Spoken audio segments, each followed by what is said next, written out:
우리의 믿음이 바로 됐냐, 바로 서지 못했느냐, 또 항상 영적인 거는 수도 없이 이 날씨처럼 하루에도 구름 꼈다 맑았다 반짝거렸다 뭐 또 그냥 별난 요즘같이 뭐 할 때는 또 그냥 뭐 소나기도 막 오고 한국에 또 불볕더위라고 또 그냥 뭐 30 뭐 몇 도까지 올라가다가 또 우박이 또 있다 우박이 떨어져가지고 우리의 영적인 상태도 항상 이 기상과 같이 불안정하고 수도 없이 이렇게 변합니다.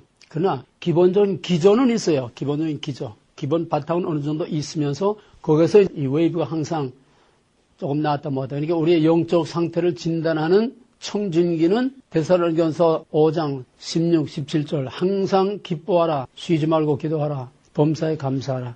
내 마음에 평안과 감사와 기쁨과 사랑이 기본 베이스로 깔려 있으면은 그거는 괜찮은 거예요, 믿음이. 내 마음에 평안이 없고 감사가 없고 기쁨이 없고 항상 뭔가 쫓기는 것처럼 불안하고 안정감이 없고 항상 긴장, 불안, 또 염려, 또 조금 뭐 하면은 짜증, 불만, 원망 이런 것들이 꽉 차 있으면 그거는 마귀가 꽉 차 있는 거예요.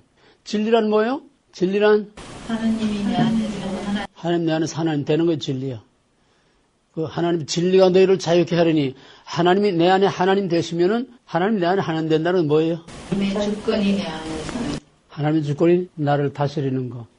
그럼 내 안에 하나님이 내 안에서 하나님 노릇하고 하나님의 주권적인 통치가 내 안에서 나타나면은 내 안에는 안정될 수밖에 없고 안정과 평안과 감사가 내 안에 뜸들이듯이 자리를 잡히는 거예요. 네, 여러분은 지금 아직 몇 달 안 됐으니까 한 사람 한 사람 보면 전부 다 달라. 전부 다 중구난방이고 다 불안정하고 안정감이 없고 그냥 그 알알이 흩어진 그 구슬알들을 갖다가 이렇게 꿰놓지 않고 그냥 갖다 마는 것처럼 다 불안정해. 그러나 이제 한 2년쯤 지나가면은 그때부터 다 뜸이 들어. 안정감이 생겨. 밑에 중심이 딱 잡히기 때문에 누구든지 다 마음의 평안과 안정이 생겨. 이게 성숙하는 거예요. 베드로도 졸업할 때쯤 되면은 완전히 그냥 뜸이 푹 들어버려. 세상에 태풍이 어떻게 불어도 흔들지 않게 뭐냐면 하나님이 말씀과 성령으로 내 안에 임재해 계시는 거예요. 이게 성경 공부한다고 그런 거 아니야. 말씀과 성령으로 내 안에 임재해 계시는 그 훈련을 자꾸 하면서 말씀과 성령이 내 안에 임재해 계시고 말씀과 성령이 내 안에 밑바닥에 항상 깔려 있고 말씀과 성령 안에서 항상 함께 사는 삶이 될 때에 그때 안정이 되고 평안과 감사와 기쁨과 사랑이 넘치게 되는 겁니다. 그래서 이거는 훈련이지 성경 공부 아니에요. 오늘 찬송을 하면서 여러분들의 안에 하나님의 평안이 들기를 바랍니다. 성령의 임재와 하나님의 말씀의 임재로 여러분이 지금 어떤 상태로 왔든 간에 모든 불안과 염려와 근심과 짜증과 원망과 불평과 이런 마귀의 권세들이 다 사라지고 여러분 안에 하나님의 평화가 여러분을 지배할 수 있도록 하나님의 임재를 말씀과 성령과 찬송 안에서 맞이하시 바랍니다. 그들에게 지금 완전히 지금 강도를 당해서 만신창이야. 제정신이 하나도 없고 온 나라가 그냥 광우병, 세월호, 그 망령이 비쳐가지고 제정신들이 아니야. 그런데 교회들은 입을 다물고 눈을 감고 모른 척 자기 교회 빼떼기만 불리려고. 그게 뭐냐. 강도 만난 사람 앞에 그냥 지나간 게 누구지? 레위인. 하나님께 헌신된 레위인. 가장 거룩한 척하는 레위인. 그냥 지나갔어. 그다음에 또 누가 지나갔어? 제사장들. 내노를 하는 제사장들. 그게 다 누구요? 요즘으로 말하는 레위 제사장이 누구야? 목사들이지. 똑같아. 우리는 선한 사마리아인으로서 강도 만난 오늘의 한국, 강도 만난 오늘의 교회들, 강도 만나서 피투성이가 되고 만신창이가 됐는데 교회들이 하나님의 거룩한 백성들이 눈에는 보이지 않으면 영적으로는 강도를 만나가지고 만신창이들이 되어 있는데 속편하게 제배뜨기만 두들기고 날마다 푸닥거리만 하고 앉아있는 이런 교회, 이런 다 지옥에 들어갈 쓰레기들이에요. 하나님의 종이라면은 밤잠을 자지 못하고 금식을 하면서 눈물로 이 시대를 위해서 자기 몸을 십자가에 매달아 죽이는 희생의 제물이 돼야 돼. 전부 다 사기꾼들이에요. 나를 자랑하는 말이 절대로 아니라 나는 미국에 올 때까지 양말 벗고 이불 속에서 자본 일이 없어. 목사가 돼서 목회 시작하는 날부터 강대상이 내 방이요. 거기 내 서재요. 거기 내 침실이요. 거기 내 기도실이요. 밥 먹는 거하고 화장실 가는 거하고 밖에 신방 나가는 거 외에는 강대상이 그건 내 집이야. 한 달에 먹는 날보다 굶는 날이 더 많고 반 이상은 금식이야. 항상 거기 앉아서 내가 졸든지 자든지 코를 골든지 거기 앉아서 성경 접해놓고 기도하고 성경 보고 제단은 거기 엎드려서 하도 금식을 하니까 어떤 짓 처음에 개척할 때 뭐 사람 몇 안 되지 않아. 옛날에는 무슨 생일이나 뭐 그런 뭐나 돼야 겨우 고기국 한번 먹었지. 고기도 먹기 힘들 때예요. 하도 금식을 하고 그러니까 어떤 집사님이 고기를 이만한 덩어리를 뭐 몇 그냥 한 연하면 든 건 되겠냐 이만한 덩어리를 고기를 사왔어. 그 교회에서 내 신학교 제자들 전도사 제자들 교회 그 딱딱한 의자 거기서 걔들은 그게 저희 방이야 의자가. 난 강대상이 방이고 거기서 밤새 기도하다는 건 이쪽으로 자고 그 고기를 한 덩어리를 가져왔는데 1년 내내 난 한 조각을 못 먹고 말았어. 고기를 먹을 틈이 없어.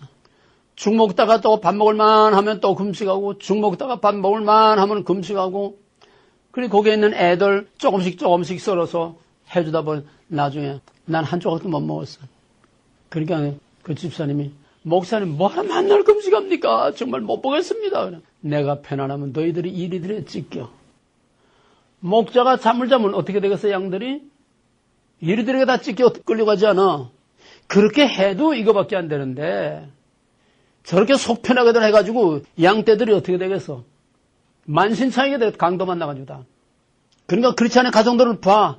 껍데기만 번져야 돼. 알맹이 들어가 보면 전부 다 마귀 소굴들이야. 서로 물고 뜯고 싸우고 그냥 미워하고 증오하고. 이게 다 강도만 난 거야. 지금은 개개인 말할 것도 없고 세계 모든 교회들이 몽땅 다 강도를 만났어. 우리 대한민국은 강도를 만나도 못해 세월호처럼 통째로 대한민국이 다 지금 침몰해가고 있어. 이런데 속 편하게 찬송이나 부르고 할렐루야 교회 가서 찬양이나 하고 이게 푸닥거리지 이게 뭐예요? 나라와 민족이 몽땅 지금 침몰해가고 몽땅 지금 만신창이가 돼가고 있는데 푸닥거리는 하고 있는 그게 교회예요? 전부 다 심판의 대상들이에요. 현실을 애면한 말씀은 가짜예요. 현실을 애면한 신앙 가짜예요. 나와 내 집밖에 모르는 이 기복주의 이건 샤머니즘이에요. 기독교는 철저한 공동체입니다. 첫째는 크리스찬 공동체, 그리스도 안에서 영원한 한 언약으로 하나 되어 있는 한 몸된 하나님의 거룩한 백성들의 공동체.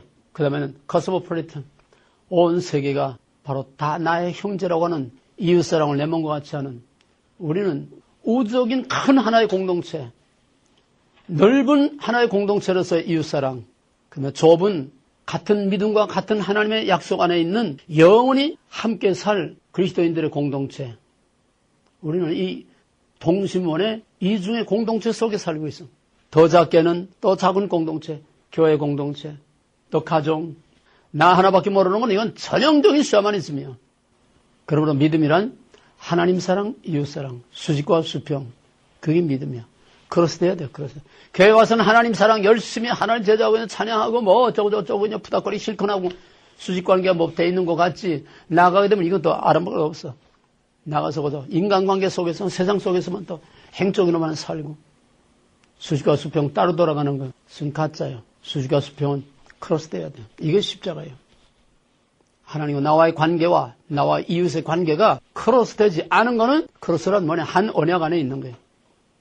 크로스 되지 않은 거는 전부 가짜. 옆에서 사람이 죽어나가도 모른 척하고 지나가면 시체 유기 죄가 돼. 그죠? 사람이 죽어가는데 모른 척하고 지나가게 되면 그게 죄가 돼. 하물며 우리의 이웃이 교회가 우리나라가 몽땅 지금 다 강도 만나서 만신차이가 돼가고 있는데 속편하게 자기 혼자만 잘 살겠다고 하는 이건 전부 다 가짜들이에요. 그러면서 우리는 먼저 나와 우리 가정과 우리 이웃과 교회를 위해서 기도하고 우리 트라노를 위해서 기도하고 그 다음에 우리 나라를 위해서 하루빨리 교회가 먼저 앞장서서 이 위기의 중심에 서서 교회가 양심의 등불이 되고 교회가 도덕적인 본이 되고 교회가 이 시대를 담당하고 이 시대를 이끌고 갈 수 있는 올바른 교회 정체성을 회복하기 위해서 목사들과 교회들을 위해서 기도하고 그다음에 정치인들과 오늘의 모든 한국의 국민들이 완전히 마귀에게 취해가지고 지금 사탄의 영에다 사로잡혀서 제정신을 못 차리고 있는데 하나님께서 그들의 정신을 바로 차려서 각자 자기 위치에서 자기의 책임에 충실하고 성실하고 그래서 세계 어느 나라나 믿어줄 수 있는 그런 나라가 되어서 정말 안정되고 성실하고 튼튼한 그런 나라가 되어서 통일을 이끌어내고 통일 한국으로 세계 열방에 뛰어나는 강력한 리더 국가로 하나님이 높이 들어서 온 세계 복음을 전하는 마지막 하나님의 구속사의 절정을 이루는 영광스러운 우리 대한민국으로 쓰임받기 위해서 이 시간 한 목소리 기도하고 이 시간만이야. 이게 여러분의 기도 제목인데 안전한 선화 매일 이것을 위해서 기도해야 돼. 매일 이걸 위해서 기도해야 돼. 뭐 저거 맨날 벌써 몇 달이야. 5달이 돼가는데 아직도 그걸 적고 앉아있어? 똑같은 기도 제목. 미간의 새이고 손목의 새이고 무설조의 새이고 입 벌렸다 하면 잘 나와야 돼 무조건.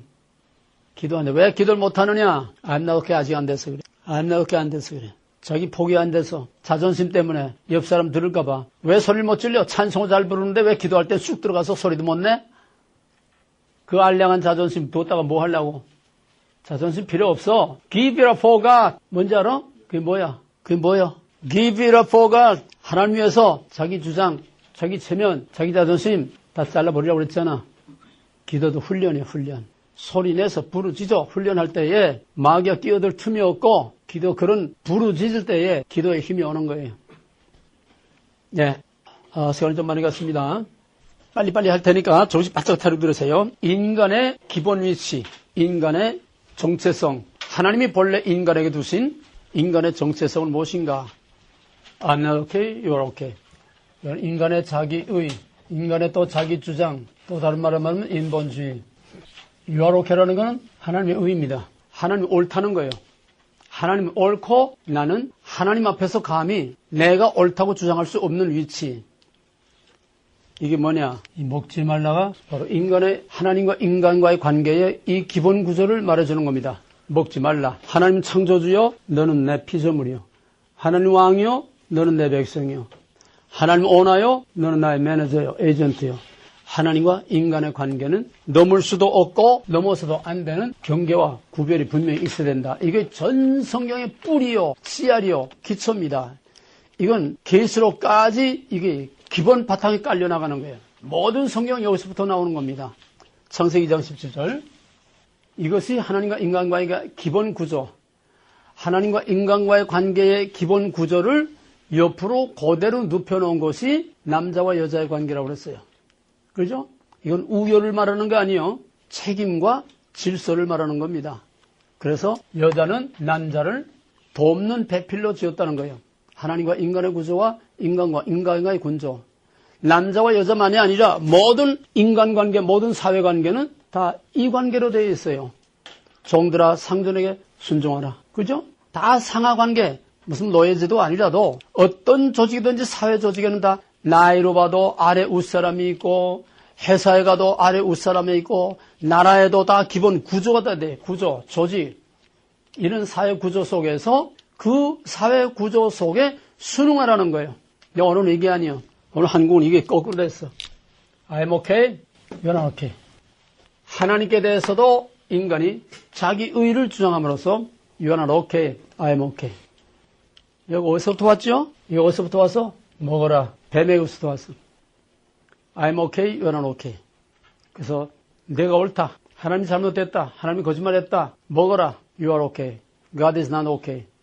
이것이 인간관계로 그대로 와가지고 그 다음에 타락하고 나니까 여자와 남자, 아내와 남편이 서로 You are not okay. I'm okay. 너 때문에.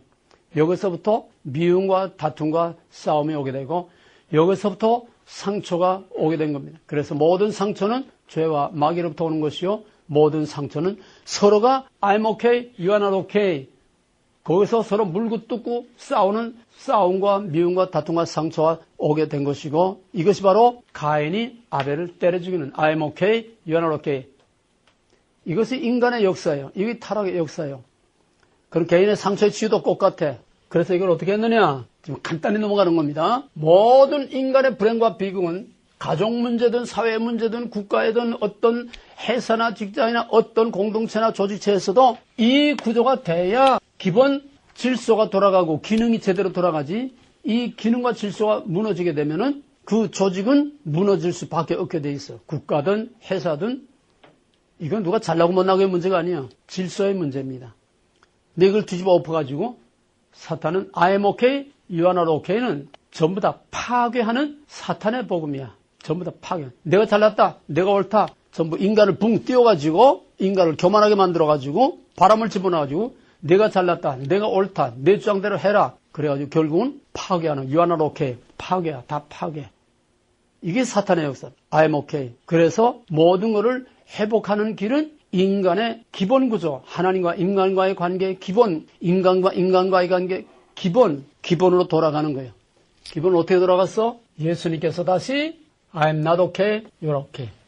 이걸 회복한 거예요. 내 원대로 마옵시고 아버지 원대로 되기를 원하나이다. 당신이 옳습니다. 나는 죽어야 합니다. 당신이 원한다면 내가 죽기 싫어도 죽겠습니다. 이게 겟세마네 동산, 이게 예수 그리스도의 십자가의 복음입니다. 그러므로 복음이란 I'm not okay, you're okay. 믿음이란 I'm not okay, you're okay. 예배란 I'm not okay, you're okay. 나를 희생 제물로 내 몸을 온전히 하나님의 것으로 드려서 하나님을 높이 섬기는 거 You are okay. 이 간단한 I'm okay냐 I'm not okay냐 I'm not okay, you are okay. 언제나 이건 시소처럼 I'm okay 하면 you를 누구든 간에 그 짓밟는 게 상대적이야 전부. I'm okay 하면 내가 알고 하든 의식적으로 하든 무의식적으로 하든 상대방을 짓밟는 거야. You are not okay. I'm not okay 하면은 자연히 시소처럼 상대편을 높이는 거예요. 내가 낮아지면 상대편이 높아지는 거고 내가 높아지면 상대를 짓밟는 거예요. 이것이 치유의 근본 원인이요. 이것이 바로 예수 그리스도께서 I'm not okay, you're okay. 당신의 뜻대로 이루어지기를 원합니다. 그렇게 할 때에 최초의 모습으로 돌아갔을 때에 하나님께서 그냥 우리는 이 예수 그리스도의 구조 안에 들어감으로써 예수 안에서 나도 I'm okay, I'm not okay, you're okay. 예수와 같은 구조 안에 하나님과 관계에 들어갈 때에 우리는 하나님으로부터 하나님은 물론 의로우니시가 우리 스스로 하나님 앞에 I'm not okay, 천부의 의지 없어서 손들고 옵니다. 전화를 받대서 내가 어디로 가니까 I'm not okay. 회개하고 하나님 앞에 들어와서 I'm not okay 하면은 하나님께서 그리스도와 함께 내가 I'm not okay 함으로써 하나님께서 You are okay. You are okay. 하나님이 You are okay 해준 것이 진짜 okay지 내가 스스로 I'm okay 한 거니까 아니야. 내가 스스로 I'm okay 하면 하나님 발박 깨뜨려버려. 심판. 내가 I'm not okay. 내가 나를 파괴해서 내가 나를 포기해서 내가 스스로 I'm not okay 하면은 하나님께서 우리를 다시 살려서 You are okay. 높이서. 이게 심플한 복음이요. 진리요. 성경이요. 하나님과 인간과의 관계 믿음이요. 예배요. 또 이것이 우리 가정 치유, 상처 치유를 하는 기본 구조가 간단해요. 두 가지 중에.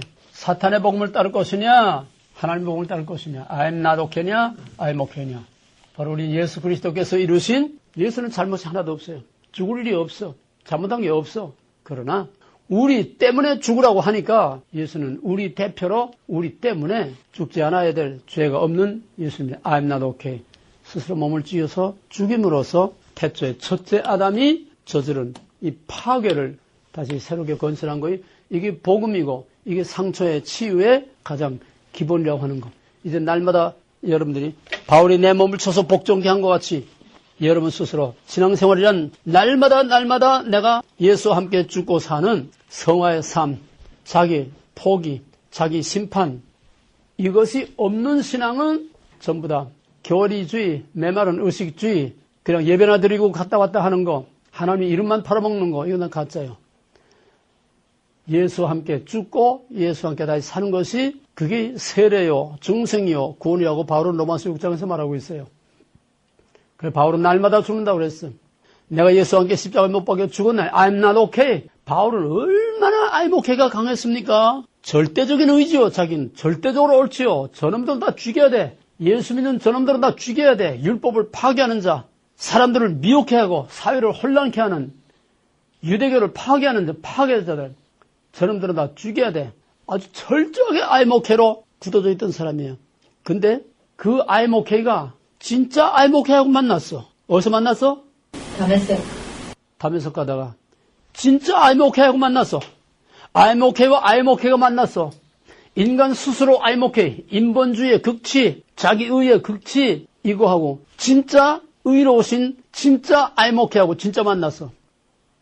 눈이 멀어버렸어. 싸우라. 후회와 내가 나를 핍박하는 예수다. 내가 진짜 I'm okay다. 내가 진짜 I'm okay냐? 깨뜨려 부신 거예요. 거기서 바울이 깨진 거예요. 자칭 I'm okay. 자칭 자기 의가 깨진 거예요. 예수 믿는 거는 날마다 예수와 함께 죽는 거. 날마다 함께 예수와 함께 죽는 거. 그런 예수는 뭐하러 믿어? 맨날 그냥 빌빌대고 그냥 어제 죽었어 하고 그냥 끽소리부터 하고 그냥 그렇게 비굴해지는 그런 예수 아니에요. 내가 영적으로 내적으로 내가 낮아지고 죽으면은 하나님께서 하나님의 권위로 세워줍니다. 하나님의 권위로 높여줍니다. 그게 진정한 승리예요.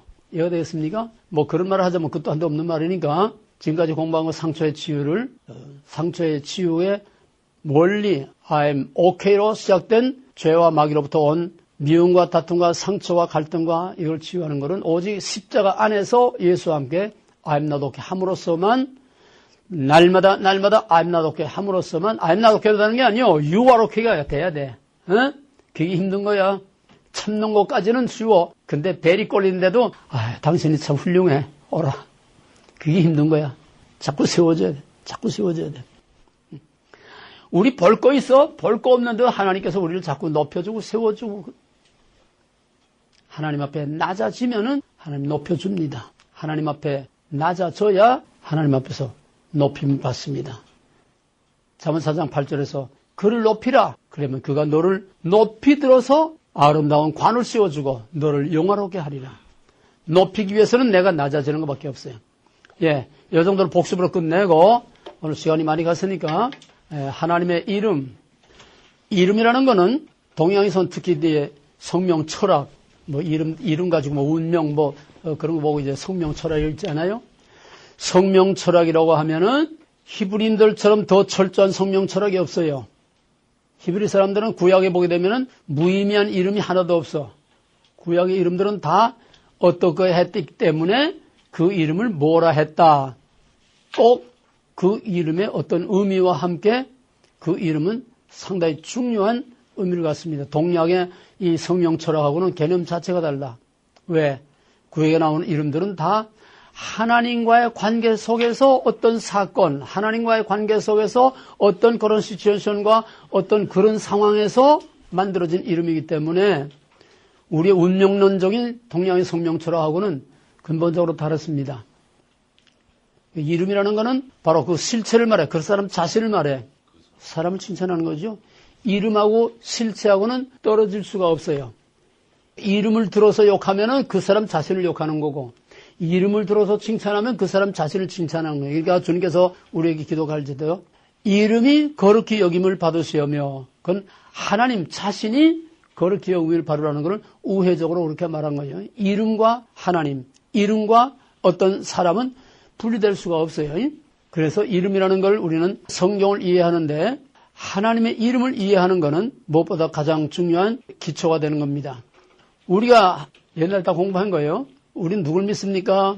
누굴 믿어? 예수를 믿어? 예수를 믿는 것도 맞지. 또 우린 누굴 믿어요? 언제나 내가 질문할 때는 내가 이 교실에서 말한 거, 내가 이 교실에서 가르쳐준 그 범위 안에서 거기서 그 용어, 거기서 대답이 나와야 돼 언제나. 응? 바깥 동네에 또 돌아다니는 그런 대답하지 말고. 우린 누구 믿어요? 하나님. 하나님? 그럼 우리가 믿는 하나님은 어떤 하나님? 초월하신 하나님. 초월하신 하나님 또 내재하신 하나님. 그걸 합해서 어떤 하나님? 삼일체 하나님. 삼일체 하나님 믿어요. 누구를 믿느냐는 대상을 정확히 알아야 정확하게 믿을 수가 있어. 그 말은 무슨 말이냐? 우리가 하나님을 믿으면 우리가 믿는 하나님이 어떤 하나님인지 그것부터 바로 알아야 바로 믿을 수가 있지. 우리가 믿는 하나님을 바로 모르게 되면은 진짜 계시된 나는 이다라고 말씀하신 그 계시된 하나님이 아니라 우리가 생각하는 하나님, 제멋대로 하나님을 믿게 돼. 내가 카톡으로 보내준 거 봤나? 폴 워셔의 10가지, 현대교회를 향한 10가지 고발장. 못 봤지? 봤어? 상당히 좀 어려운 건데, 그 사람이 말하는 게 이제 두 번째가 뭐냐 하니까, 오늘의 교회들이 하나님을 너무 모른다는 거야. 하나님을 믿는다고 하면서 하나님을 너무 모른다는 게 왜? 다 자기가 생각하는 하나님을 따로 가지고 있기 때문에 진짜 하나님하고는 너무 거리가 멀다는 거예요. 그걸 좀 이창구 스타일로 말하면 푸닥거리만 하고 있다는 얘기야. 진짜 하나님은 전혀 딴 하나님이고 딴 데 있어. 전부 사람들이 자기가 생각하는 하나님, 자기가 원하는 하나님, 이건 전부 샤머니즘이야. 만들어 놓은 하나님은 우상이야. 오늘날 교회들이 우상들을 섬기고 왜? 하나님을 정확하게 모르기 때문에. 이 백거던 사람이 하나님을 아는 지식이라는 이 두꺼운 책이 이게 500만 부가 나갔는데 그런데도 미국 사람들 하나님이 누군지를 몰라. 우리가 하나님 바로 믿으려면 우리 신앙이 바로 서려면 첫째, 우리가 믿는 하나님이 어떤 하나님인가 믿음의 대상이 확실해야 돼. 믿음의 대상이 정확해야 돼. 그거는 우리가 생각하는 하나님이 아니고 누가 이렇다 하는 하나님이 아니라 하나님 자신이 I am, 하나님 자신이 I am이라고 계시한 그 계시된 그 하나님 오리지널 그 하나님을 믿어야지. 이건 현대 과학 시대 최첨단 이 문명 시대에 맞지 않는다고, 우리 생각에 맞지 않는다고, 비유에 맞지 않는다고 다 뜯어 고쳐가지고 우리가 생각하는 하나님, 자기가 편리하는 하나님, 우리가 원하는 하나님, 그건 전부 다 제가 만든 하나님, 제가 생각하는 하나님은 진짜 하나님이 아니야. 오늘날 교회들은 전부 진짜 하나님은 찾아볼 수가 없어. 그림자도 찾아볼 수가 없어. 전부 제 멋대로 햇바닥만 가지고 입만 가지고 그냥 찬양만 가지고 빈 껍데기로만 하는, 거기에 하나님이 없어. 참 하나님을 바로 섬기지 못하는 하나님의 임재가 없어. 그냥 푸닥거리만 하는 거예요. 하나님의 이름을 빙자해서 푸닥거리만 하는 거예요. 지금 어디에도 진짜 하나님을 볼 수가 없어. 뭐 교회 가서 예배 드린다고 그 하나님 아니에요. 하나님 없어 그게.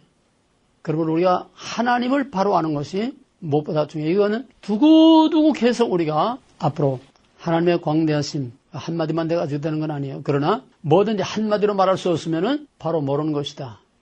관점에 따라서 심플 센텐스로 말할 수 있어야 돼.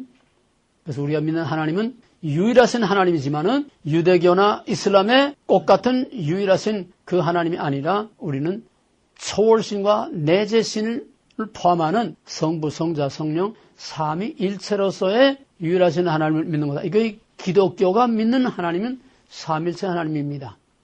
그러나 그거는 이론으로는 그렇게 되지만 거기서 점점 하나님의 깊이로 들어가게 되면 뭐 하나님에 대해서 우리가 할 말이 너무나 많죠.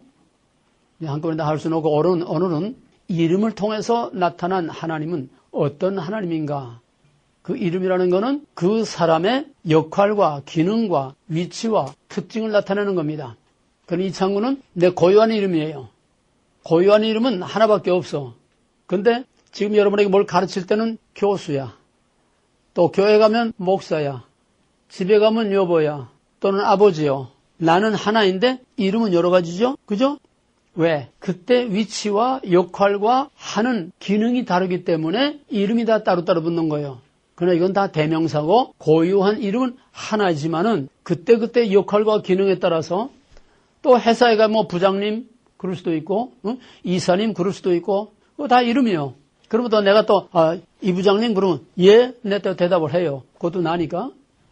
그러니까 이름이 여러 가지지만은 그 이름은 다 그때 상황과 기능과 역할과 위치에 따라서 하나님도 여러 호칭을 가지고 있다는 거예요. 그럼 하나님의 호칭을 구약에서 먼저 우리가 찾아보면은 하나님의 호칭을 통해서 하나님이 어떤 특징을 가지고 있는가. 또 말을 바꾸면은 구약에서 어떤 이름이 나오면은 지금 그 하나님이 어떤 역할을 하려고 하는가. 이름을 통해서 그 성경을 이해하고 해석할 수가 있다는 얘기예요. 맨 처음에 우리가 엘로힘이라는 뭘 말하나 하면은 엘로힘은 힘을 나타내는 이름입니다. 힘의 상징이요. 힘. 창세기 1장 1절에서 태초에 하나님이 천지를 창조하시니라. 그 하나님이 태초에 엘로힘이 천지를 창조했다. 엘로힘입니다. 그 힘으로 뭐 하느냐? 하나님은 온 우주를 다 창조하고도 남을 만한 온 우주보다도 그 힘이 더 크다는 거예요. 그러니까 우주를 만들었죠. 하나님 엘로힘은 힘을 나타내는 이름이다. 그래서 그 힘으로 뭐 하느냐? 첫째, 창조. 하나님이 만물을 만들었으면 하나님이 파괴할 수도 있어요. 심판, 있게도 없게도. 창조와 심판. 세 번째는 하나님이 만들었으면 그는 만들어서 내버려 두는 게 아니고 그 만드신 것을 세상 끝날까지 유지, 보존, 관리, 섭리를 하십니다. 모든 자연, 추나 추동, 모든 생태계 하나님이 다 관리하시고 섭리하십니다. 이 매니지먼트 또는 우리의 인간의 개개인의 생사화복, 나라의 흥망성쇠, 인류의 모든 역사 이걸 다 주관하고 섭리하시는 그 힘 없이는 안 돼요. 나라를 움직이는 힘이 있어야 되고 자연을 움직이는 힘이 있어야 되니까 여러분 이제 바다에 가보면은요. 바다에 그 물 많이 들어올 때가 많죠. 물 많이 나갈 때가 썰물이라고 하나 뭐라 그러나? 썰물. 물 많이 나갈 때는 그냥 바닷물이 쫙 나갔다가 또 물이 많이 들어올 때는 그걸 뭐라 그래? 밀물. 아니 밀물 썰물은 나갔다 들어오는 밀물 썰물이고 이제 많이 빠지고 조금 빠지고 또 있어 그거. 예? 절겨. 어쨌든 간만의 차. 조수 간만의 차라고. 근데 그거 말이 있어. 그 엄청난 이 지구의 바다가 얼마나 커. 그 물들이 다 어디로 갔다가 어디로 오는 건지. 그걸 누가 빨아당겨? 이 엄청난 힘이 어디서 오느냐.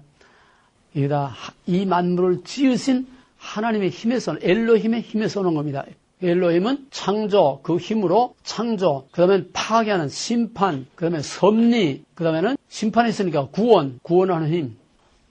애굽을 때려부시고 자기 백성을 이끌어내오는 엘로힘의 창조의 힘으로 애굽의 10가지 재앙을 통해서 그 백성을 이끌어내요. 이게 엘로힘의 힘의 뒷받침이 없이는 그런 엄청난 홍해를 가르고 만나를 내리고 반석에서 생수를 내고 이거 전부 다 엘로힘의 능력으로 하는 거예요. 힘으로. 그다음에 다섯 번째는 언약의 보증. 약속의 보증이라는 약속의 담보.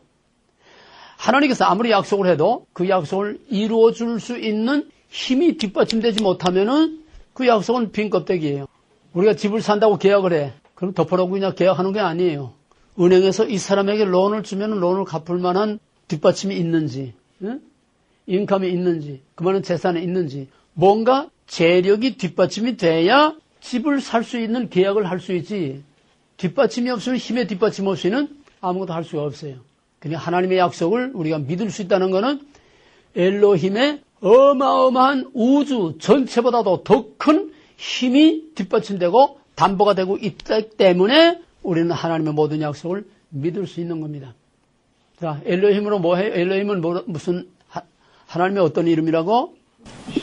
힘. 그 힘으로 뭐 해요? 창조, 또 심판, 또 섭리, 또 유지, 구원, 또 언약의 보증. 힘으로 이 5가지를 받침해 주는 것이 엘로힘입니다. 만약에 하나님의 이름이 안 만나도 엘로힘의 힘을 나타내는 이게 없다고 하면은 그 믿을 거에 못 돼요. 물론 하나님이 여러 가지는 아니에요. 이 이름을 통해서 하나님의 특성을 지금 나타내고 있는 거래요. 그 다음에 엘로힘은 하나님의 고유한 이름이 아닙니다. 이 보통명사예요. 보통명사라는 것은 여러 가지에 다 사용될 수 있는 그런 이름이에요. 아버지, 여보, 그 보통명사예요.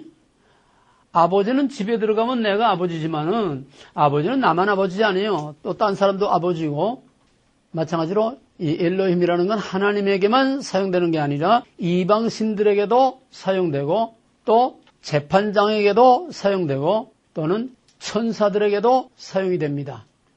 그럼 창세기 6장에 보게 되면은 하나님의 아들들과 사람의 딸들이 거기 이제 원어로는 엘로힘의 아들들과 사람의 딸들이 서로 시집가고 장가가고 부패와 타락됐다 이렇게 나오는데 심지어는 주석에서까지도 엘로힘의 아들들과 사람의 딸들을 뭐라고 번역을 하냐면 천사의 아들들과 사람의 딸들이 시집가고 장가갔다 이렇게 되어 있는 주석도 있어요. 왜? 엘로힘이 천사도 말하고 재판장도 말하고 이방신들도 말하고 그러니까 엘로힘은 하나님의 고유한 이름이 아니라 힘을 나타내는 이름일 뿐이지 이방신들에게도 사용된다. 그러면 이걸 어떻게 분별해야 되느냐 어떻게 구별해야 되느냐 이건 창세기 1장 1절에 들어가서 다시 하겠지만은 우선은 앞뒤 문맥을 봐서 이것이 이방신들을 말하는 엘로힘인지 천사를 말하는 건지 재판장을 말하는 건지 앞뒤 문맥과 상황을 봐서 우선 판단을 해야 되고, 좀 더 엄격히 말하면은 이제 문법적으로 이제는 창세기 1장에 들어가서 보게 되면은 이건 엘로힘이라는 거는 엘의 복수입니다. 복수예요. 그러면은 하나님이 복수입니까 단수입니까? 하나님 복수의 단수예요. 유일하신 하나님이죠. 근데 왜 하나님 복수 엘로힘 복수 이름을 썼을까? 엘 그러면 단수면은 그건 뭐 당연한 건데, 하나님은 유일하신 하나님인데 복수를 써서, 이거는 수적인 복수를 말하는 게 아니고 이방신들을 말할 때는 당연히 복수가 돼요. 천사들을 말할 때도 복수가 돼요. 엘로힘이면은. 그러나 하나님께 사용될 때는 복수의 개념으로, 숫자적인 복수의 개념으로 사용되는 게 아니라 하나님의 위대하심과 크심을 나타내는, 이걸 장엄복수라고 합니다. 하나님의 위대하심과 크심을 나타내는 거지 숫자적 복수를 말하는 건 아니에요. 하나님이 뭐 여러 하나님이 합해서 하나님 된 게 아니에요. 근데 창세기 1장 1절에서 태초에 엘로힘이 하늘과 땅을 창조했다. 그래서 어떤 주석학자는 이거는 성부, 성자, 성령, 삼위일체를 나타내는 거다. 그렇게 된 주석이 많이 있어요. 삼위일체 정의, 삼위일체란 다 같이 동일본의 세 인격, 동일본의 세 인격, 세 인격의 관계는 구별되되 비분리, 비분할, 비혼합. 고별되되 비분리, 비분할, 비혼합. 분리될 수도 없고 섞일 수도 없고 구별되지만은 분리되는 게 아니다는 거야. 성부, 성자, 성령은 분리될 수가 없어. 그럼 무슨 말이냐? 성부, 성자, 성령이 따로따로 세 하나님이 될 수 없다는 거예요. 그렇게 되면 어떻게 되느냐? 성부, 성자, 성령이 따로따로 분리되면은 삼신론이 돼. 세 하나님이 돼. 그러면 삼신론 이단이 되는 거예요.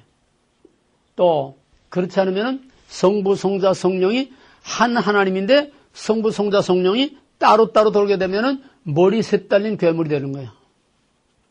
삼일체는 참 이해하기 어려운 거지만은 우리가 그저 입으로 애는 대로 분리될 수도 없고 또 섞일 수도 없어. 서로 흡수될 수가 없어. 성자가 성부에 흡수될 수도 없고 성자가 성령에 흡수될 수도 없고 성령은 성자가 아니고 성자는 성부가 아니고 서로 구별되되 완전히 분리될 수도 없고 서로 혼합될 수 없다. 뭘 말하려고 하는 거냐? 엘로힘이 만약에 숫자적인 복수 하나님이면은 세퍼리 된 거야. 성부자사 성령이. 그죠? 세퍼리도 되니까 복수가 되는 거지. 하나님에게는 복수를 사용할 수 없어.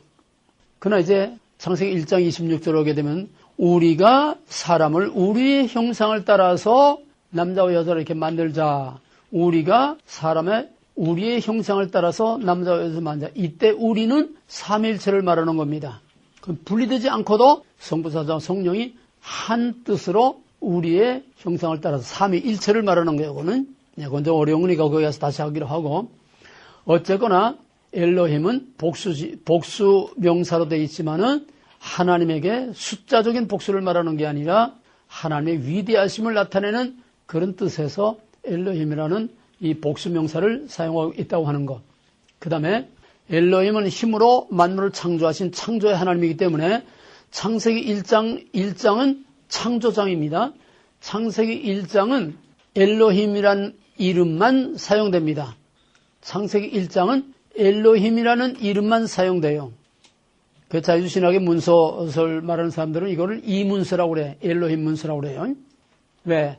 창조는 전적으로 엘로힘의 힘으로 창조를 했기 때문에 창세기 1장에만 엘로힘이라는 단어가 31번 나옵니다. 전적으로 창조와 관계된 힘을 나타내는 이름이에요. 그 다음에 엘로힘은 누구를 대상으로 사용할 때에 이 엘로힘이라는 이름이 사용되나 하면은 엘로힘은 마땅히 창조의 하나님의 이름이기 때문에 모든 피조물들, 모든 열방, 모든 이방 나라들에 대해서 사용할 때는 엘로힘이라는 하나님이라는 이름으로 사용됩니다. 근데 이제 엘로힘이 구약에서 엘로힘을 우리말로는 하나님이라고 번역되어 있어요. 구약에서 엘로힘, 태초에 하나님이 천지를 창조하시냐. 구약에서 엘로힘은 하나님이고, 그럼 구약에서 하나님 하는 거하고 신약에서 또 오늘 우리들이 하나님 하는 거하고는 개념이 좀 달라요. 구약에서는 확실하게 하나님의 호칭을 이렇게 구별하고 있습니다. 그 역할과 기능과 그 상황에 따라서. 그래서 구약에서는 하나님 하면은 엘로힘을 지칭하는 거예요. 그러나 신약에 와서는 이젠 삼위일체가 확실하게 드러났기 때문에 신약 시대에 와서 우리가 하나님 할 때는 엘로힘을 말하는 게 아니라 성부, 성자, 성령 삼위일체 하나님을 총칭하는 겁니다. 통칭. 이해가 되겠어요? 우리가 하나님 하는 거는 성부, 성자, 성령 삼위일체 하나님을 말하는 거고 구약에서 엘로힘 할 때는 구약에서 하나님 할 때는 엘로힘, 그 엘로힘을 지칭하는 이름으로 사용되는 것이다. 구별되겠습니까?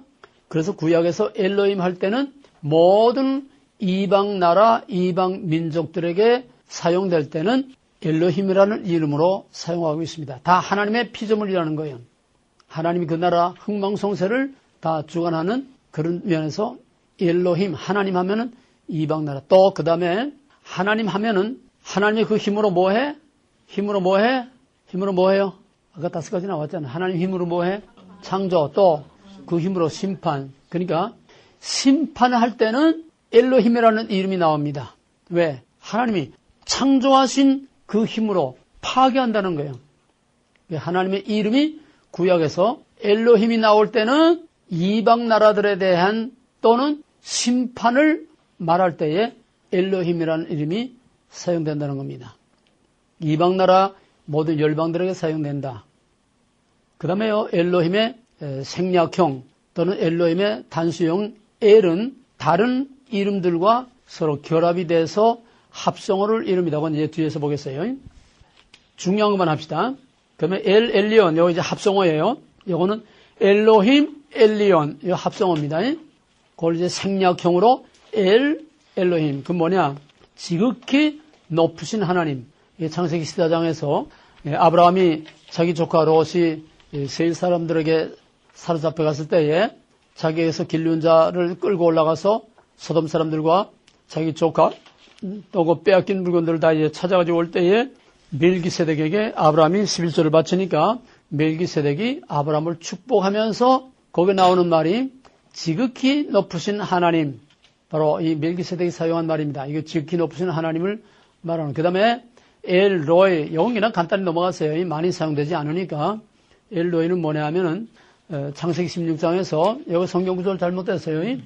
셋째 줄 가운데 그 셋째 줄에 엘라엘로이 그 원어 있고 라고 불렀다. 그리고 가로에 그 7-14로 되어 있는데 그거 지우고 16장 14절입니다. 16장 14절 그걸 고치세요. 그건 뭐냐 하니까 하갈이 이제 큰덱 작은덱 쌈이 붙어가지고 살아있는데 이제 구박을 받으니까 쫓겨났어요. 쫓겨나서 광야에서 이제 목마라 다 죽게 되고 방송되고 가네 하나님께서 그 눈을 열어서 샘을 보게 하셨는데 그때 이 하갈이 감격해서 나 같은 이방 계집, 애굽 사람 아니에요? 예, 하갈은 나 같은 여자에도 여호와께서 나를 살펴보셨다, 감찰하셨다. 그래서 그 샘 이름을 부엘라이로이라. 거기서 온 이름이 엘로이, 감찰하시는 하나님이다. 감찰하시는 나를 보살피고 살펴주시는 엘로힘이다. 거기서 나온 것이 엘로이 합성으로 됩니다. 이건 그냥 간단히 넘어가고 중요한 거는 엘로힘, 두 번째는 엘샤다이, 이것도 합성어입니다. 엘샤다이. 엘샤다이라는 이름을 우리 성경은 전능의 하나님으로 번역이 되어 있어요. 근데 전능의 하나님 하면은 거기에 걸받는 이름이 뭐예요? 엘로힘. 전능의 하나님 하면 걸맞는 이름이 뭐예요? 뭘 생각하게 돼? 엘로힘을 생각하게 되지? 그럼 엘로힘을 우리말로 전능의 하나님 하면 앞뒤가 딱 맞는데 이건 좀 뭐 기억이 안 맞아요, 점이. 그러면 여기 엘샤다이를 전능의 하나님 번역한 거는 히브리 구약 성경, 구약은 본래 히브리니까 히브리 구약 성경을 헬라어로 번역하는 70인역 거기에서 전능이라는 판토크라토 거기에서부터 이제 유래하기 시작해서 영어 성경들도 그 예에 따라서 전능의 하나님, Almighty God을 이렇게 번역을 하고 있습니다. 사실 전능의 하나님하고 어울리지 않는, 엘샤다이하고 어울리지 않는 그런 이름이에요. 엘샤다이란 뭐냐? 엘샤다이의 그 의미를 보게 되면은 언약을 세우시는 하나님의 이름입니다. 그거 더 달아요. 엘샤다이는 성경에서 언약을 세우실 때 사용되는 의미야. 그러면 누구하고 언약을 세웠어요? 구약에서 맨 처음 누구하고 언약을 세웠을까? 아담의 것은 아직은 안 나와서 이건 계시의 점지수 때문에 구약에서 언약하면 당연히 아브라함이죠. 예. 아브라함과 언약을 세울 때에 나는 전능의 하나님이라 아브라함에게 이제 아들을 주겠다고 약속할 때에 창세기 17장 1절에서 처음으로 나는 엘샤다이라 I am 엘샤다이 이렇게 처음으로 하나님 자신이 자신을 계시하신 이름이 바로 엘샤다이입니다. 이 엘샤다이가 어떤 때 사용되는 이름이냐? 언약을 세울 때 사용되는 이름이다. 이거는 의미로 말하는 거예요. 그래서 아브라함, 이삭, 야곱, 즉 언약의 하나님으로 나타날 때에는 언제나 아브라함과 이삭과 야곱은 언약의 하나님으로 나타납니다. 아브라함과 세운 언약을 또 아브라함이 이제 그다음에 이삭에게 또 같은 언약을 다시 갱신하고 또 야곱에게 같은 언약을 그냥 아브라함 언약이 이삭, 야곱으로 계속 이어져 내려가는 거예요. 그래서 언제나 아브라함, 이삭, 야곱 하면은 엘샤다이라는 이름이 항상 붙어 다닌다는 거예요. 나중에 예언서에 들어와서도 너의 조상 아브라함과 이삭과 야곱의 하나님 그건 엘샤다이를 말하는 거예요. 엘샤다이는 무슨 이름이라고? 언약을 세우실 때 사용되는 이름이다. 언약을 세우시는 하나님의 이름이다.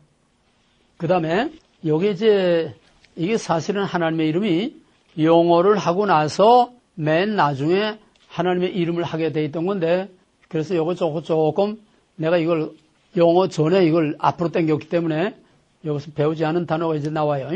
거기 밑줄 친 부분들 보게 되면 언약을 세우시는 하나님의 사랑, 언약을 세우시는 하나님의 이름은 엘샤다이, 언약을 세우실 때 나타나는 사랑은 아하브입니다. 언약을 세우실 때 나타나는 하나님의 사랑을 아하브라고 그래. 아하브. 언약을 세우실 때 나타나는 하나님의 사랑, 언약을 세우실 때 사용되는 하나님의 이름은 엘샤다이. 엘샤다이로서 언약을 세우실 때 사용되는 사랑은 아하브입니다. 그럼 언제나 엘샤다이와 아합은 항상 붙어 다녀야 돼요. 아하브는 언약을 세우시는 하나님의 사랑, 또 엘샤다이는 언약을 세우시는 하나님, 그래 붙어 다닙니다. 그 정도만 해두고 이건 이제 나중에 또 묶어서 다시 해야 되니까. 그 다음에 엘샤다이라는 이름이 또 그 문자적으로 보게 되면은 지금 언약을 세우시는 하나님이라는 거는 성경 전체를 봤을 때에 창세기에서 엘샤다이라는 이름으로 뭘 하느냐? 언약을 세울 때 사용됐다. 그런 의미로 말하는 거고 문자적으로 그 문자가 가지고 있는 샤다이라고 하는 그 이름, 엘이라는 건 엘로힘이니까 샤다이라고 하는 이름은 뭐냐? 그건 세모라는 건 셈과 함과 야벳. 그죠? 셈족 속에 셈어로는 산, 울타리, 초원, 푸른 들, 산, 울타리, 초원 이런 걸 나타내고 또 아라모와 아브라함이 살던 그 지방에 아라모와 또 히브리어로는 샤다이라는 이 말이 젖가슴, 두 개의 젖가슴. 그러니까 세모에서 산이라고 하는 거나 여인의 두 개의 젖가슴도 산, 다 공통점이 비슷해요. 또 거기에 이제 푸른 초장. 그러면 이걸 종합해서 보면은 샤다이란 뜻은 어떤 뜻이냐? 우리 동양화를 보게 되면은 마을이나 집이 어떤 데 있어요? 산 아래에 있어요. 어디에 있어? 산 아래. 산 아래 오목한 골짜기 같은데 계곡에 그러면 산이 이렇게 그 마을이나 집을 산이 이렇게 병풍처럼 둘러 에워싸고 아늑하게 안정되게 바람을 막아주는 병풍처럼 그런 안정감을 갖는 이게 동양화의 특징 아닙니까? 그런 걸 말하는 거야. 산이 울타리처럼 이렇게 바람을 막아주고 또 옛날에는 대적을 막아주는 그런 역할도 하는 거예요. 대적을 막아주는. 그래서 산, 울타리, 또 여인의 두 젖가슴 이건 뭐냐 하면은 안정과 평안을 나타내는 그런 뜻을 가지고 있어요. 마을이 산골짜기에 오목하게 이게 안정적으로 거기에 이제 자리 잡고 있는 것처럼 이게 여인의 두 젖가슴으로 본다면은 어린 아이에게 있어서 그 엄마의 두 젖가슴이야말로 최고의 안식처입니다. 가장 평화로운 것이에요. 애들이 맨날 울다가도 어디가 뭐 아프거나 뭐 넘어지거나 뭐 어디 뭐 무섭거나 막 그냥 자잘하게 울다가도 그 엄마가 가슴에 꼭 안아주면은 애가 울음을 그치고 거기서 평안과 안정을 얻고 거기서 새근새근 잠이 들어요. 또 여인의 두 젖가슴, 산, 두 젖가슴, 또 푸른 초원이라는 게, 초원이라는 것은 풍요로운 걸 말하죠. 시편 23편, 여호와는 나의 목자시니 내가 부족함이 없으리로다. 그가 푸른 초장에 누우시며 잔잔한 물가로 인다. 이런 푸른 초원, 가장 평화로운 그런 모습. 그게 어린아이에게 있어서는 어머니의 두 젖가슴이 어린아이에게는 그런 푸른 초장과 같이 또는 두 산으로 이렇게 나를 에워싸고 있는 것 같은 안정감을 주는 그런 하나님의 평안을 나타냅니다.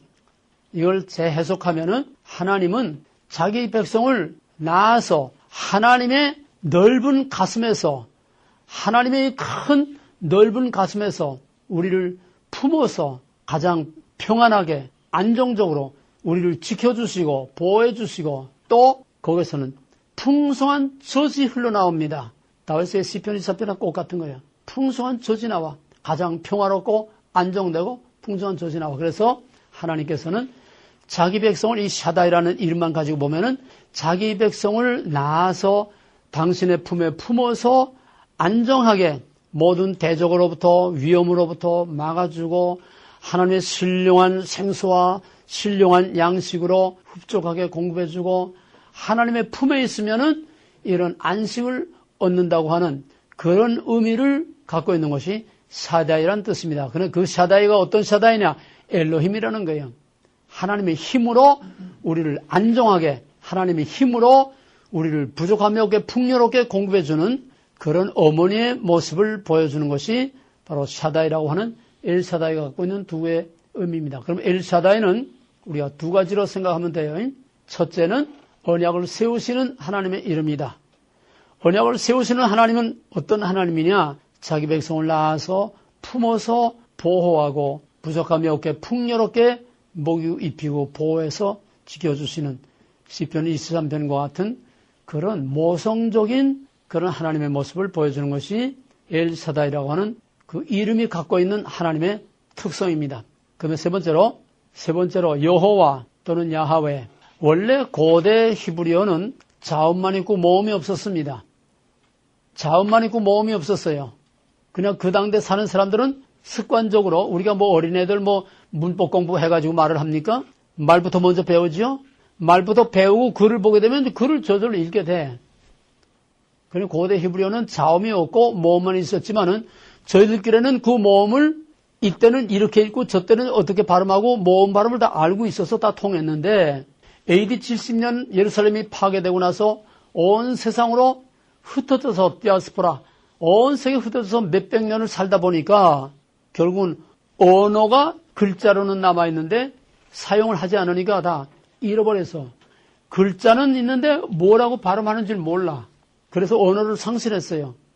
그러나 문서는 있으니까 그래서 AD 7, 8, 9세기경에 와가지고서 히브리 구약 학자들이 약 200여 년 동안에 그 당시에 모든 사본들을 다 이렇게 수집을 해서 그거를 비교하고 연구하고 또 서로 이제 재편집을 해가지고서 가장 완전한 그런 모범적인 사본을 만들었는데 그거를 마소라 사본이라고 합니다. 그 마소라 사본이 지금 구약 사본 중에는 가장 권위 있는 사본으로 그건 뭐 더 이상 논의의 여지가 없는 그러니까 구약에서 최고의 권위 있는 사본은 마소라 사본입니다. 이 마소라 사본을 만드는 과정에서 모음을 그때 이제 만들어 붙였어요. 점, 짝대기 뭐 이런 걸 해서 마소라 학자들이 모음을 만들어서 붙인 것들이 오늘날 여기도 가끔 이제 나옵니다만은 여기 여호와는 여기 이제 영어 그 원어는 여기 뭐 점도 있고 뭐 건배종 이렇게 막대기도 있고 이렇게 요건 이제 만들어 붙인 겁니다. 나중에 원래는 이 밑에 모음이 없었어요.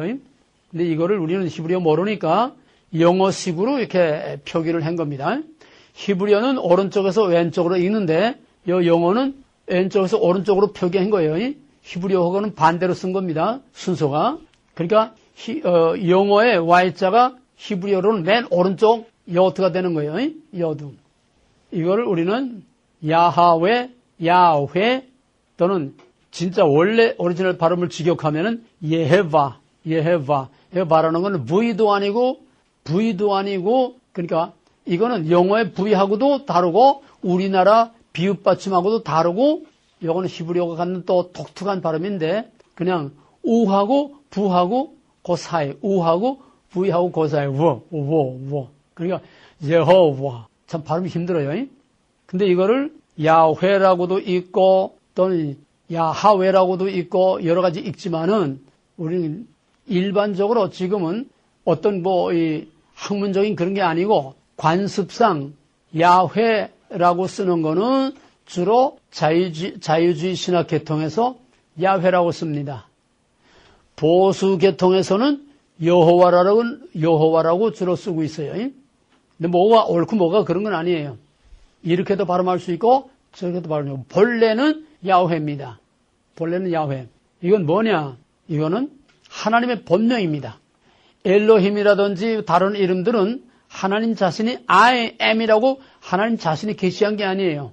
그러나 이 야훼라는 이름은 하나님 자신이 나는 야훼다. 나는 여호와다. 하나님 자신이 계시하신 이거는 하나님의 고유한 이름입니다. 진짜 하나님의 본명이에요. 이는 어디서 나오나 하니까 출애굽기 3장에서 그러니까 창세기의 하나님은 처음에는 창조의 하나님으로 엘로힘이 나오고 그 다음에는 17장 이후에는 엘샤다이라는 이름으로 나옵니다. 이게 창세기에서 제일 많이 사용된 건 엘샤다이죠. 그러니까 창세기의 하나님은 엘샤다이, 족장들의 하나님은 엘샤다이. 그 다음에 출애굽 오게 되면 이름이 바뀌어요. 왜? 하나님의 역할이 달라지니까. 이제는 본명이 나타나는 거예요. 하나님의 본체가, 본 정체성이 나타나는 거예요. 그게 뭐냐 하니까 저렇게 들어와가지고 모세를 불러서 이제 내가 너 애굽에 들어가서 아브라함과 언약한 내 백성을 거기서 이끌고 나오게 하리라. 아니 난 못합니다. 난 지명수배 받은 살인자입니다. 들어가면 죽습니다. 뭐 그런 말은 없지만은 하여튼 난 못 갑니다. 난 말도 못하고 못 갑니다. 그러니까 내 지팡이를 던지라. 뱀이 돼서 내 손을 오pen 내 요구를 넣어라. 문둥병이 돼서 이래도 못 가? 할 말이 없으니까 할 수 없이 가기는 가는데 너는 바로에 가서 내 백성을 내놓으라고 하라. Let my people go. 내 백성을 내보내라. 가서 바로에 가서 그렇게 말해라. 그러니까 심부름을 하는 사람은 누가 나를 보냈다는 걸 말을 해야 돼. 응? 그러니까 누가 나를 보냈다고 할까요? 나를 보내는 당신은 누굽니까 도대체? 나로 가서 바로에게 내 백성 내놓으라고는 당신은 누굽니까? Who you are. 그러니까 그때 하나님께서 I am that I am. 참 아리송하고 알다가도 모를 어려운 말을 했어요. 뭐 스스로 있는 자다, 나는 나인 나다, 뭐 여러 가지 신학적 해석이 나올 수 있는데 그거로만 끝낸 것이 아니고 3장 15절 그 다음 절을 가게 되면 여호와는 나는 여호와라. 이는 영원한 나의 기호다. 나는 여호와다. 이건 영원한 나의 본명이다. 하나님 자신을 이렇게 계시하셨어요. 여호와는 하나님 본명입니다. 그럼 여호와라는 이름은 어떤 일을 하는 어떤 역할을 하는 이름이냐? 이거는 언약을 성취하시는 하나님의 이름입니다. 언약을 성취하시는 하나님의 이름. 언약을 세우시는 하나님의 이름은 뭐? 엘샤다이. 예, 언약을 세우시는 하나님의 이름은 엘샤다이. 그럼 언약을 세웠으면 언약을 성취해야 되잖아요? 거기에 대한 책임을 져야 되잖아요? 그러니까 엘샤다이로 세운 그 언약을 성취하시는 하나님의 이름이 여호와. 이 여호와는 그 자세한 내용을 보게 되면 거기 있는 것 같이 고난받는 자를 붙든다. sustainer. 그 다음에 세우며 establish. 그 다음에는 국류의 은혜를 베푸시는 자다.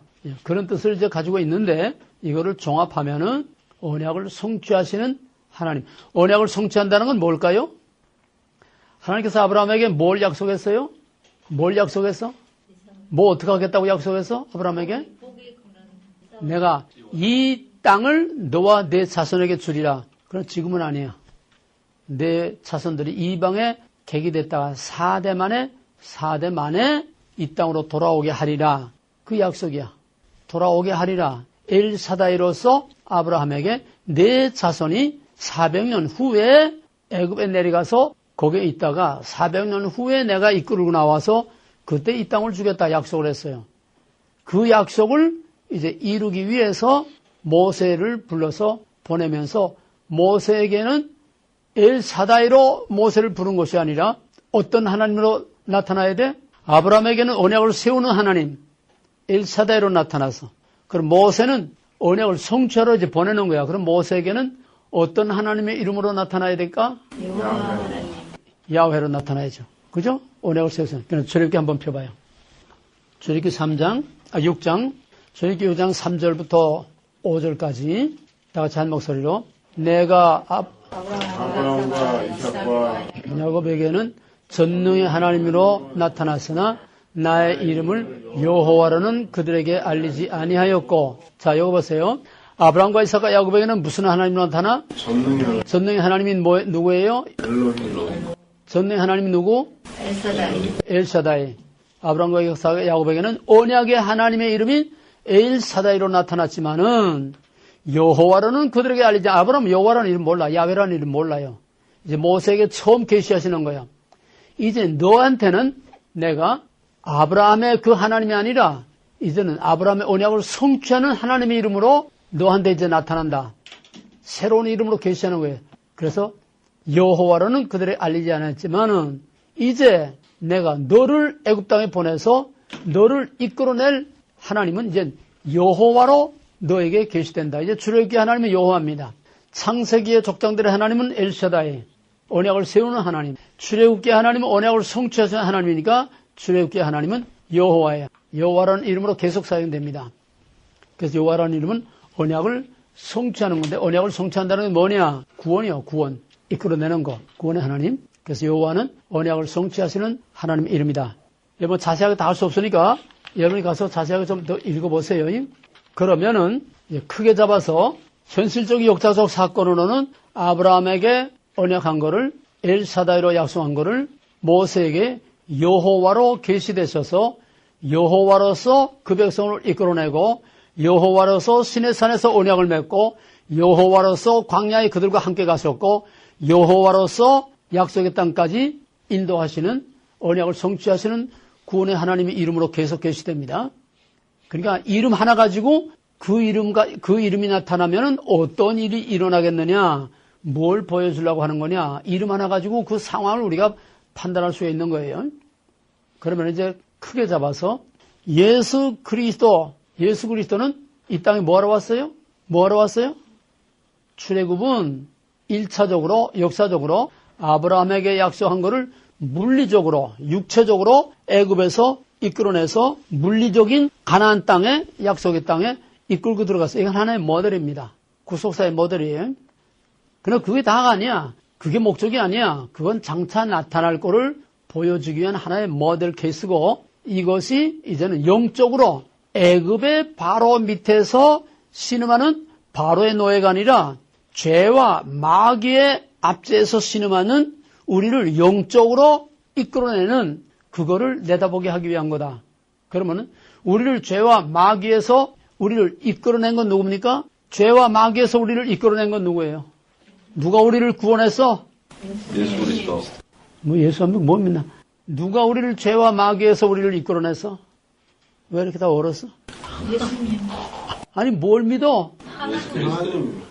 지금 이름을 말하는 거니까 그 이름이 구별이 돼야 돼. 어떤 하나님, 누가 우리를 죄와 마귀에서 이끌어냈어?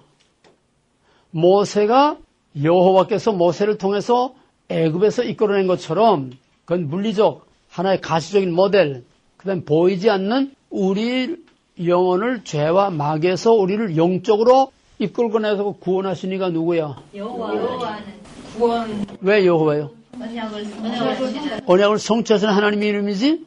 그가 누구요? 여호와. 그가 누구냐고? 예수. 예수님이죠? 예수는 언약을 성취하시는 하나님, 곧 여호와입니다. 처음 듣지 이런 소리. 예수를 여호와라니까 이상하지. 여호와 하면 구약의 하나님이고 예수는 신약의 하나님인데 예수는 애들하고 같이 장난도 하고 야 예수야 와서 밥 먹어라.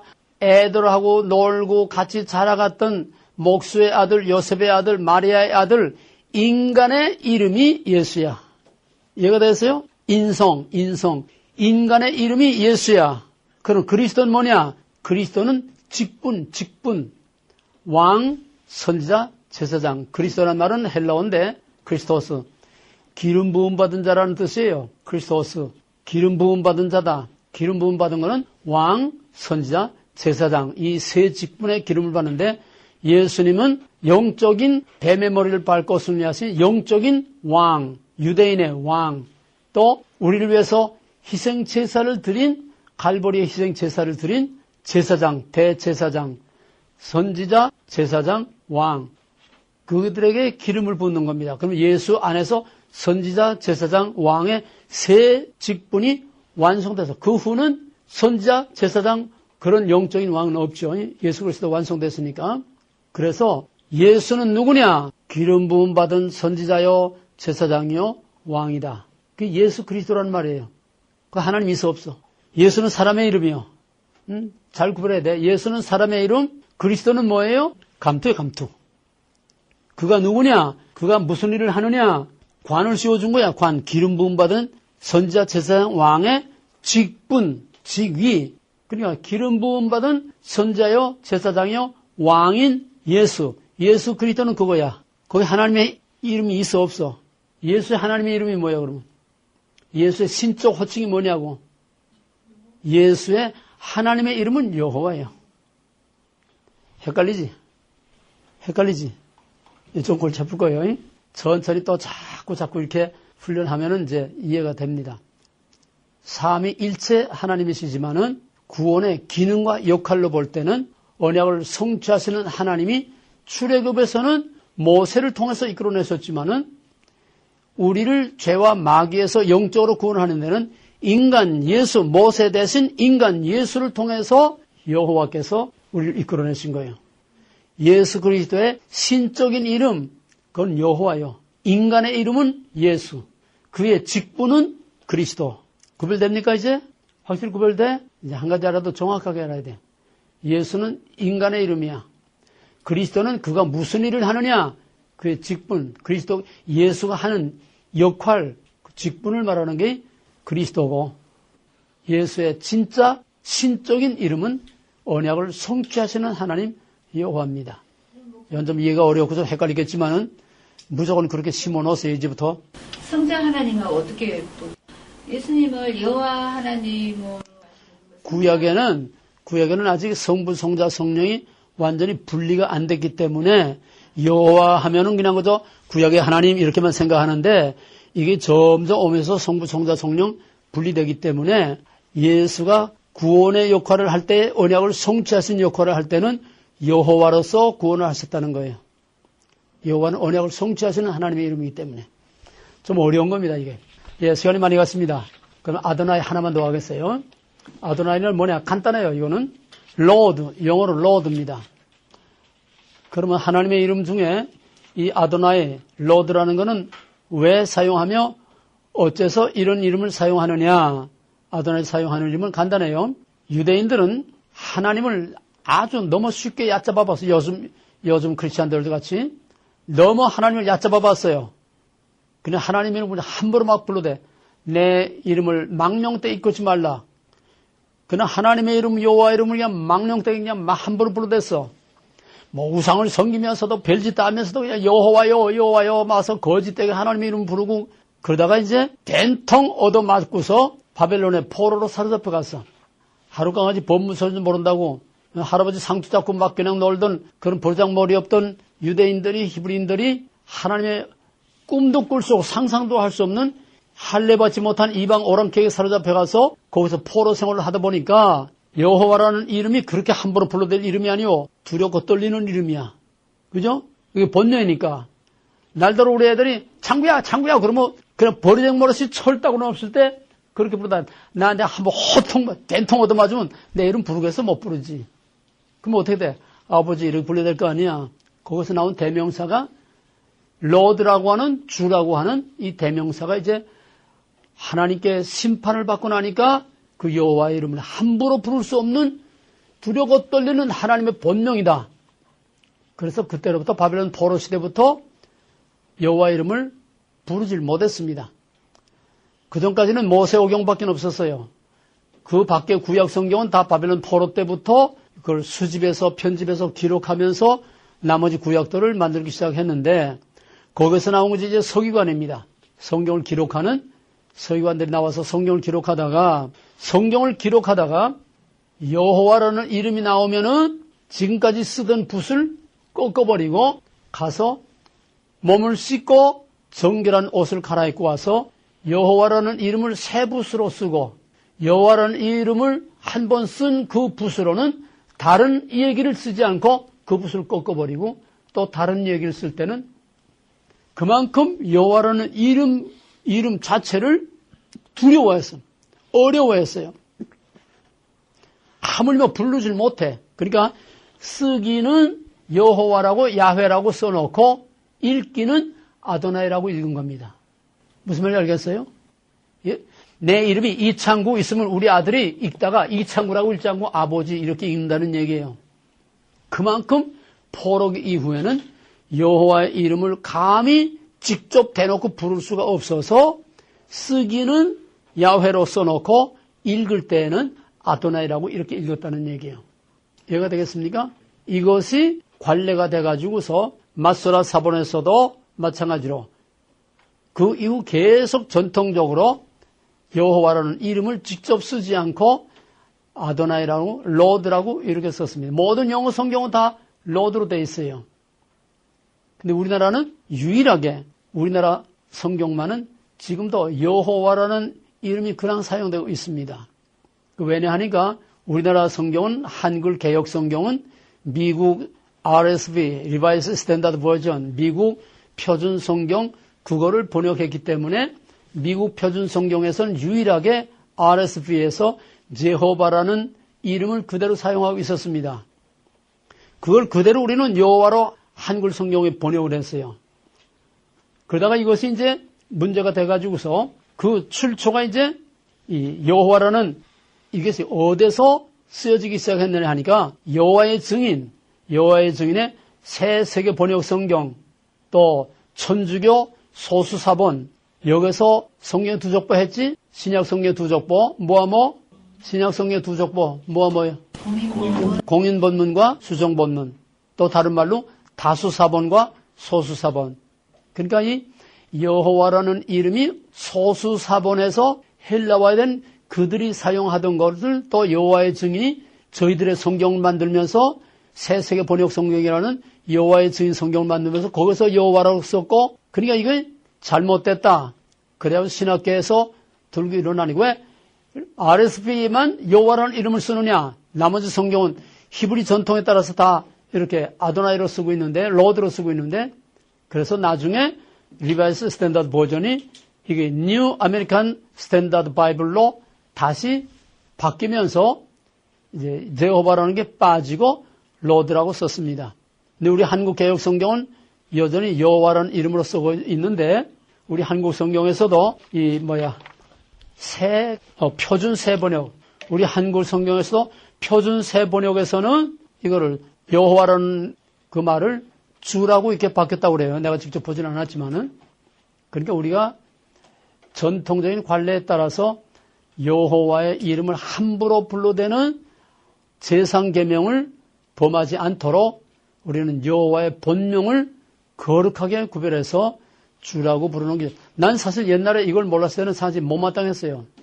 주라는 거는 신약에서도 선생님 보고도 주요, 종이 상전 보고도 로드 주라고 그랬고 하나님의 호칭이 아니거든. 어떻게 하나님에게 이게 주라고 하느냐 못마땅했는데 그 역사적인 유래를 보면은 히브리인들이 감히 하나님의 본명을 직접 불러댈 수 없어서 제상 계명을 범할 수가 없어서 이렇게 하나님을 경외하는 그런 의미에서 이제 로드라고 대명사를 썼다. 그럼 우리도 그 전통을 따르는 것이 마땅합니다.